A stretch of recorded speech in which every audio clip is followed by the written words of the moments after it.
Capital Talk, a program we hope will have an impact on the future of Kenya.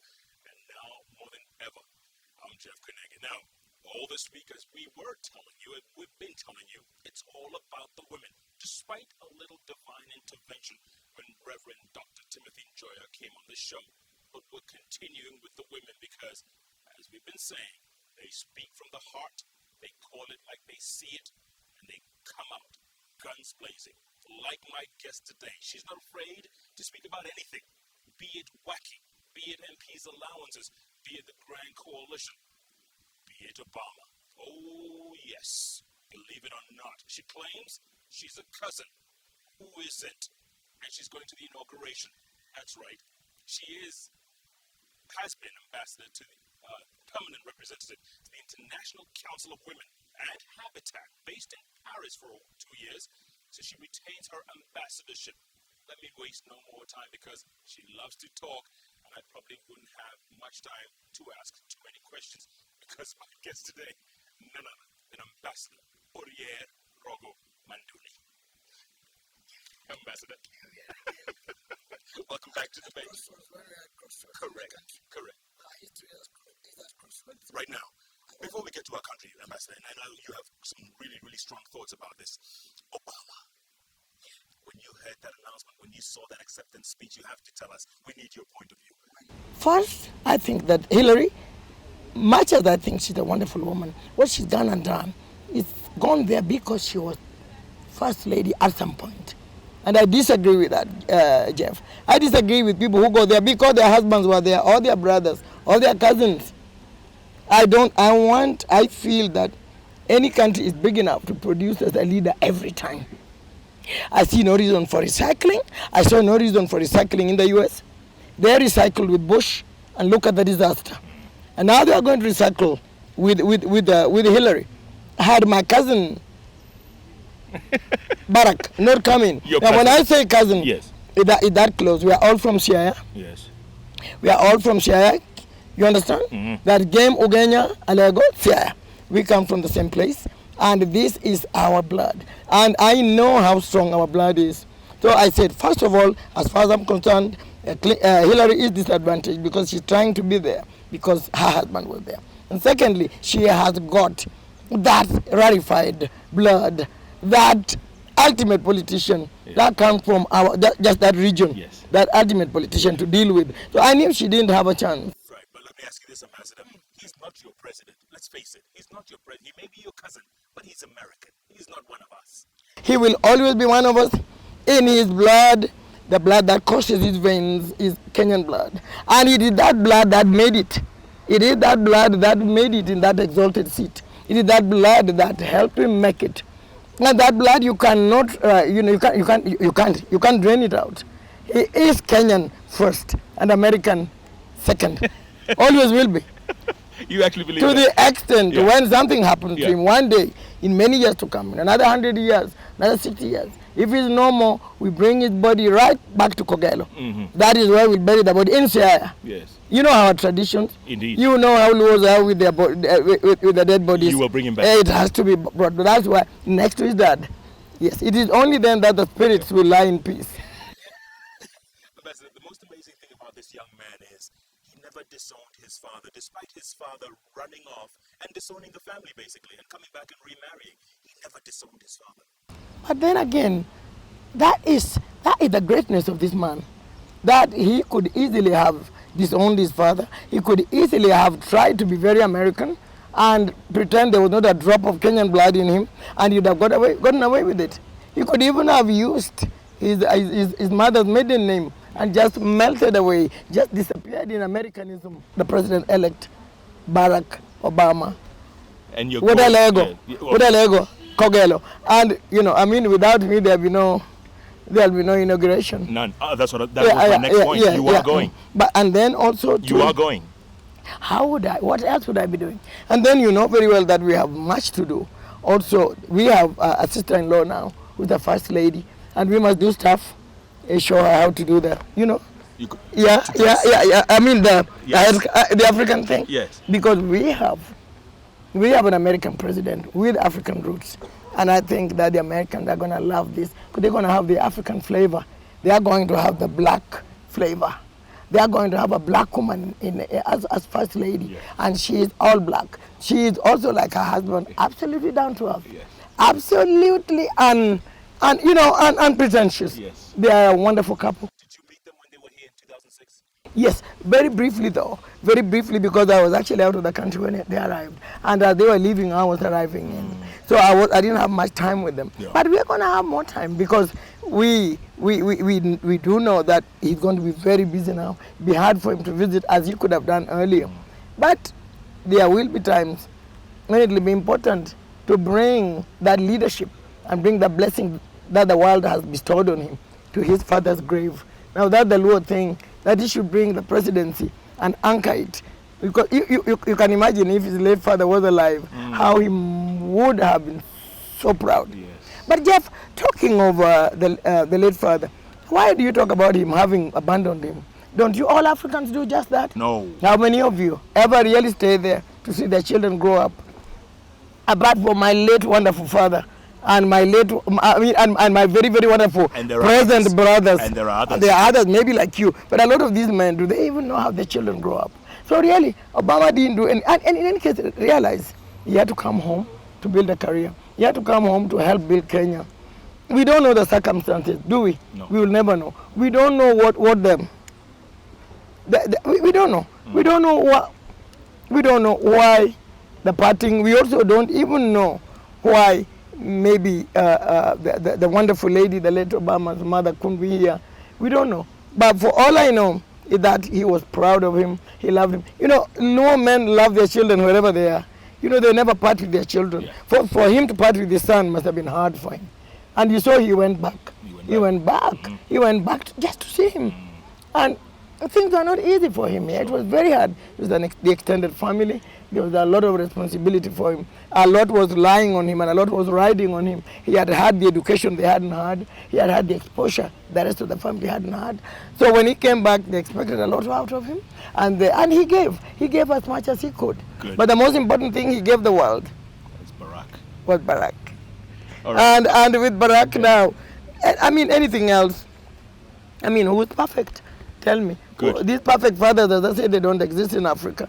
And now we have him wanting to be a perfect father to his two lovely daughters. And isn't that wonderful? Absolutely. Look, we'll probably come back to it, but I need to switch gears here, Pastor, because I know, let's put your cousin aside for a second and switch to matters at home. And the latest thing is MPs refusing to have their allowances taxed. Ambassador, isn't that the most ridiculous thing you ever heard? Jeff, that whole bunch in Parliament ought to be tarred. Tarred and driven out of Parliament.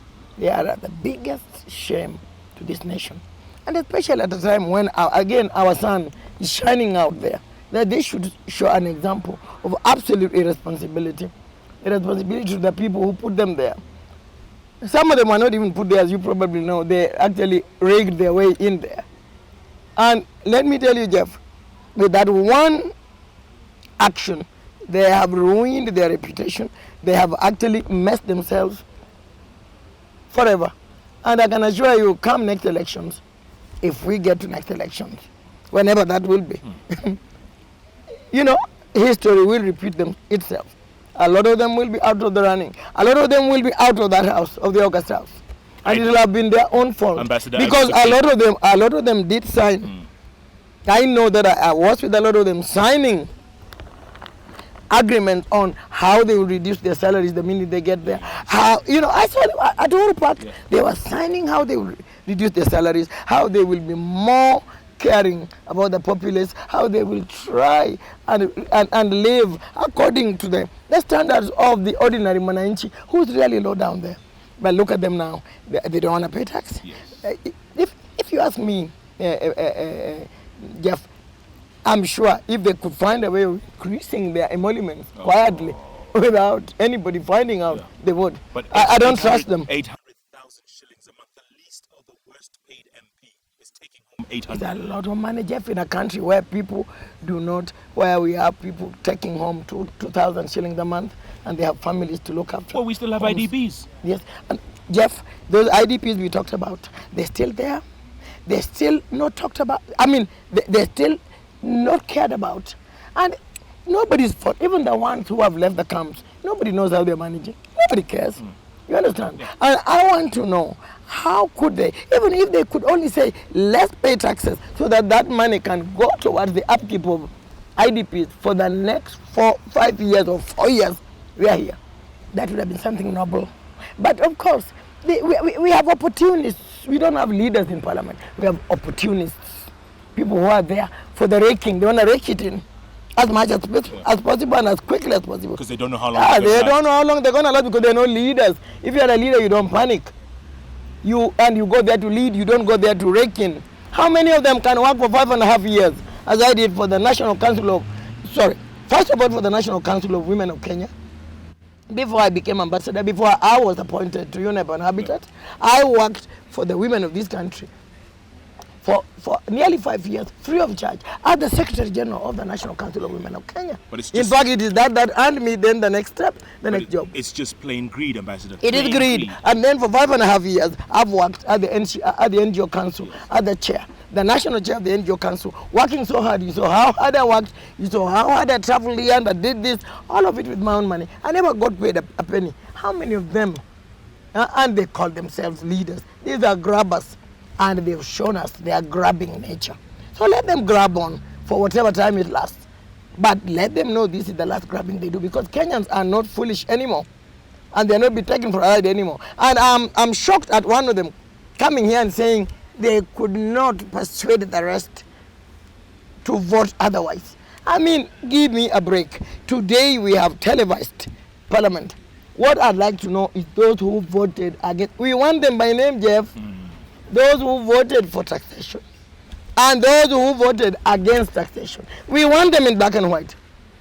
Otherwise, let nobody come here crying crocodile tears, telling us they didn't. It's a shame they did not vote it in. It's a shame. Where were they when it was happening? Where were they? Yeah. I want to know by name. Kenyans want to know by name who voted against this bill. By name.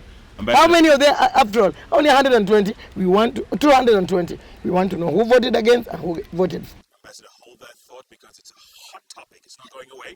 And I also want to talk about Waki. I know you have some very strong thoughts about Waki and the secret list.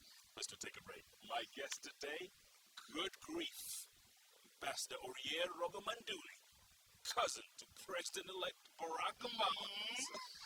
She's calling it like she sees it, coming out guns blazing. You cannot get these kinds of guests anywhere else but on Capital Talk. So don't go away because we are back in a moment.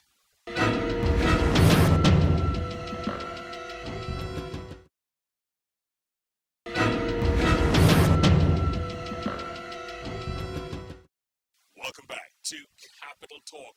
Wow, what a discussion. And who better to have on the bench on a day like this?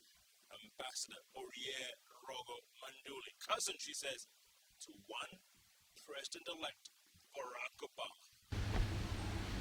Many times removed. So listen, let's get serious now. The Waki report, right? It's gotten so much heat. Nobody has been outwardly mentioned on that secret list. Some people think they're on the list and they're out there defending themselves. It's all over the map. The entire world is crying out, Kenya, implement this list. Ambassador, your thoughts? As Mama Kenya, yeah, I'm saying implement it quick. No excuses, no time wasting, no hiding. They're hiding nowhere. We want the list implemented. And as for the people, as for those who've been busy criticizing the report, I want to add my voice in telling them that it was not. Waki was not supposed to be judging. Waki was supposed to collect, collate, and deliver. He has collected, he has delivered. And we want that report implemented to the letter. And did you hear what I said? Soon. No meanderings. No hiding behind those bushes, because that's what they think they're going to do. Kenyans are watching. Kenyans, leave alone the world, leave the world out. Kenyans, we are the ones who suffered. We are the ones who are bearing the brunt today. We are bearing the brunt. Those IDPs the lives that have been ruined, the careers that have been wrecked. We want it implemented in total, and quick. What if the Hague steps in and says, you know what, you people are wasting time, we're coming? Yeah, fine. And I'm saying, hey, come over. If you see they're wasting time, come over. I'll help you escort them to the Hague. I'll actually be in the escort team. Whoever has been mentioned, let them go. Nobody's been judged. They've been mentioned, whoever they are, I don't know them. Whoever they are. If I'm one of them, yes, I'll be there. You could be on the list. Go defend myself. I could be on the list. You could be on the list, Jeff. Correct. Yes, we go and defend ourselves if we think we didn't do it. If we did it, then we accept we did it, and it was a mistake, and we apologize.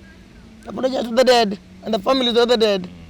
Apologize to the ruined and the lives of the ruined and their children. Yes. Our leaders, Ambassador, are calling for forgiveness. Is that right now? Should we be asking for forgiveness? How do you forgive somebody who's not even accepted their guilty in the first place? They've not accepted their wrongdoing, but you are busy talking about forgiveness. And I'd like to know who's being forgiven, Jeff. Is it me and you?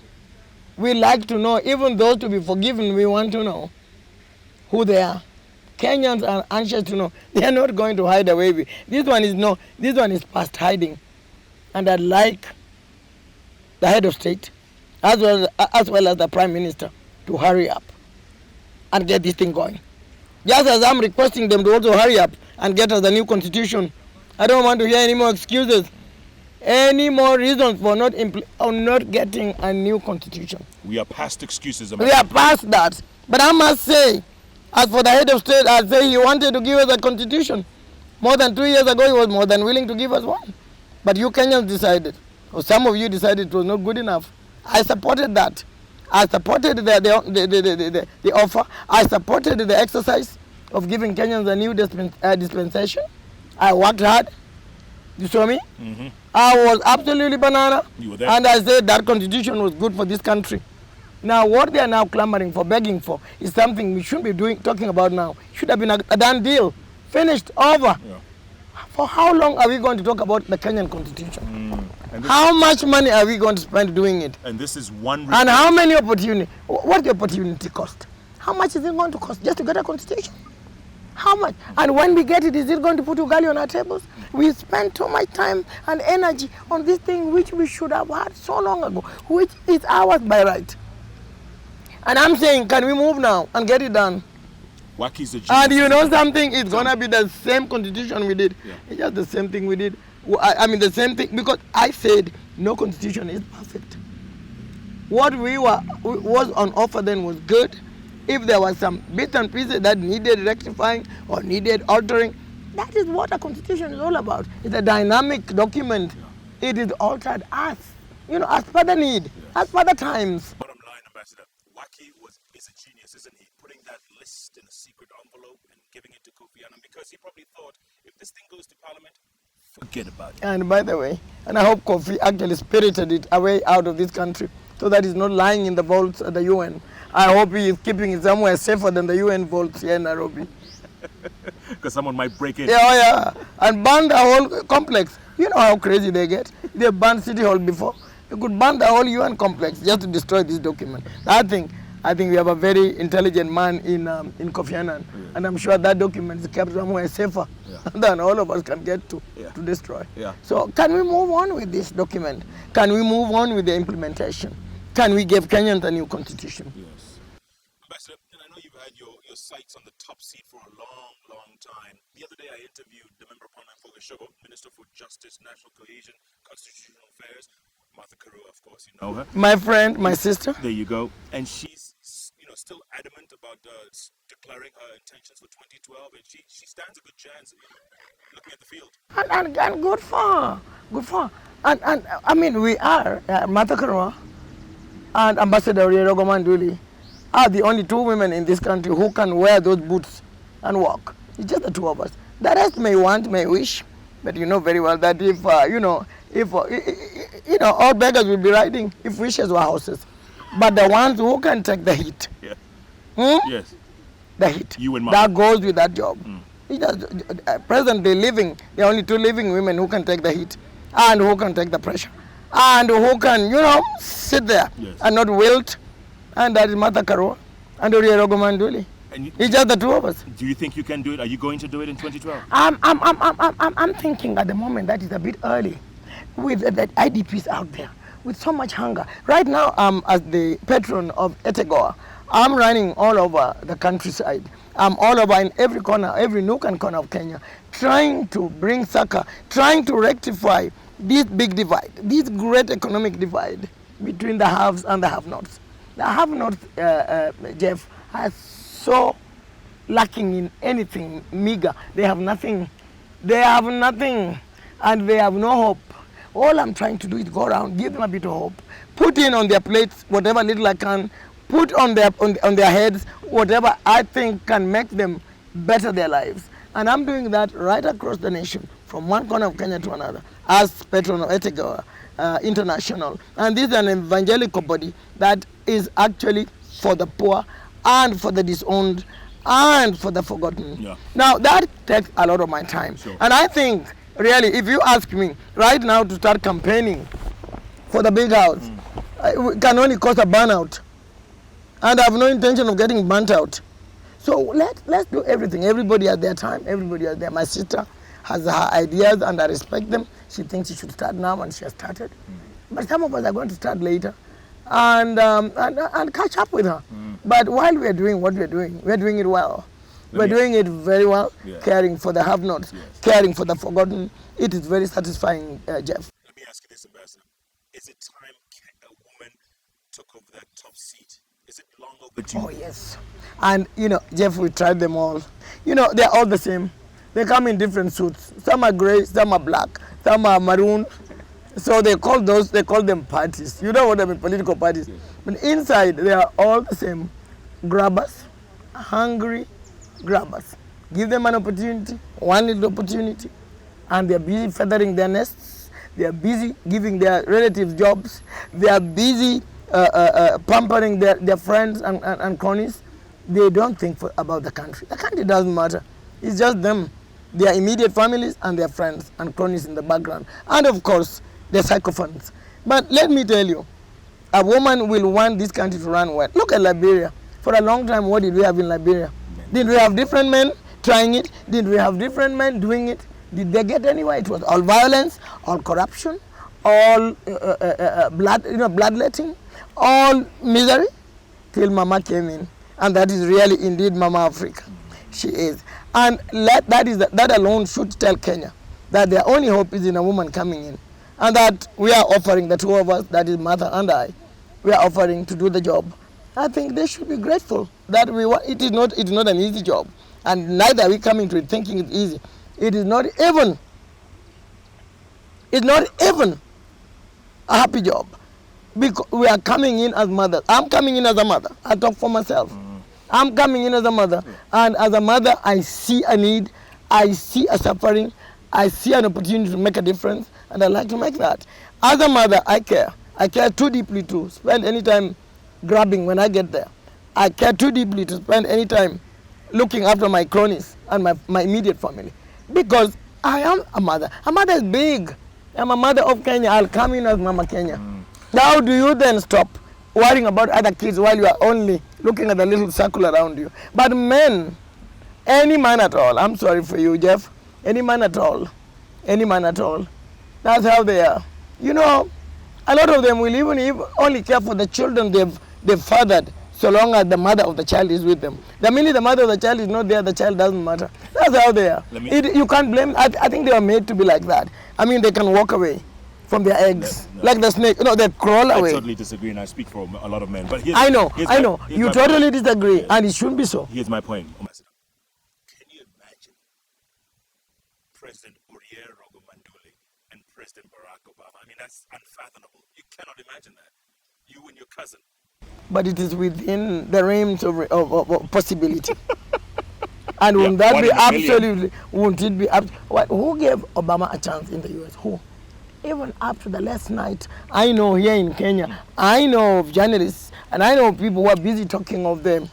What was that?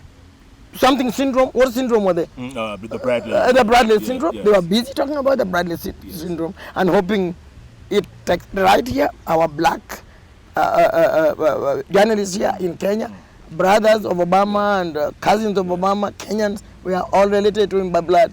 And you know what they were hoping? That the Bradley effect takes course, and that Obama doesn't get it, because to them it was Obama had outreached, had actually outstretched and outreached himself. They didn't believe it was possible. So what is making it impossible for President Orie Rogo Manduli? I think it'd be lovely. And I want Kenyans, really I do, to think of a woman this time. And when they do, let them go for a woman, and not a woman who wants to be a man, but a woman who's happy to be a woman. A woman who's comfortable with being a woman. Yes. A woman who will be a woman and will be a mother. Because this country needs mothering.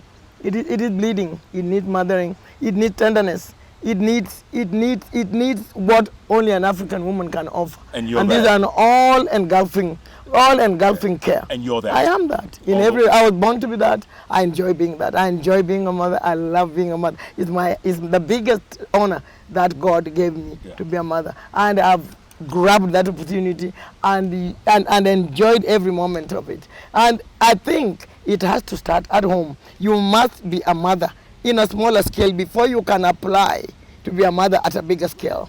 And I think when I make my application to be a mother at a wider scale, Kenyans will respond because they know that at a small scale I've proved that I can be a good mother.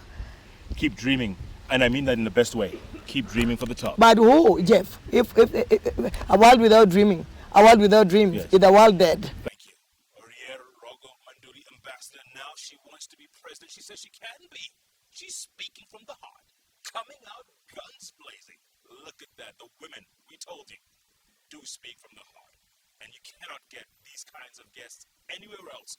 Because if you're not watching Capital Talk, you're simply not watching television. And what a week it's been, what a show it's been, and what guests we've had. You can only get that kind of stuff on K24, the award-winning station, where we are.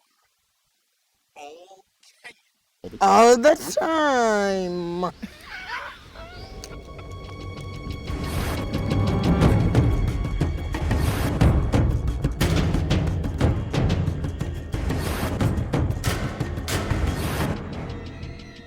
Capital Talk is recorded at the Fairview Hotel, the country hotel in town.